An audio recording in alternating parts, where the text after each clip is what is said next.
55 years ago, last night, a great man who fought for love, who fought for understanding between all peoples, stood on a stage in Memphis, Tennessee, and gave a speech. He fought his whole life for love. He fought his whole life to try to get people to understand that God created us all equally in His image, and that we must see each other in that image. We must see each other as equals.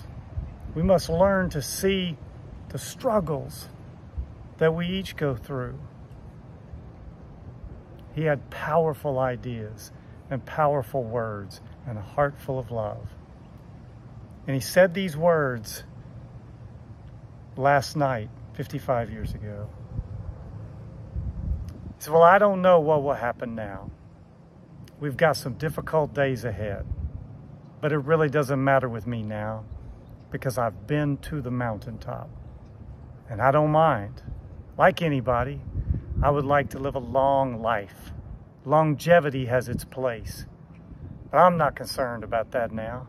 I just want to do God's will, and He's allowed me to go up to the mountain, and I've looked over and I've seen the promised land. I may not get there with you, but I want you to know tonight that we as a people will get to the promised land.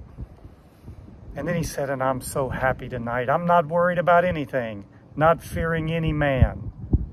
Mine eyes have seen the glory of the coming of the Lord. 55 years ago today, he stood on the balcony of the Lorraine Motel in that same town of Memphis, Tennessee. And a shot rang out, a single shot, from a man whose heart was filled with hatred.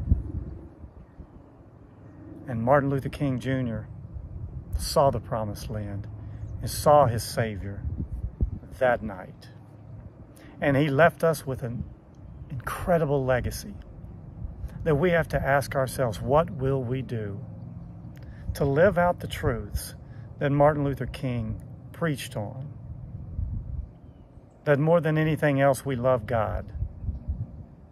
And just as equally, we love one another. Celebrate his life today. Martin Luther King Jr.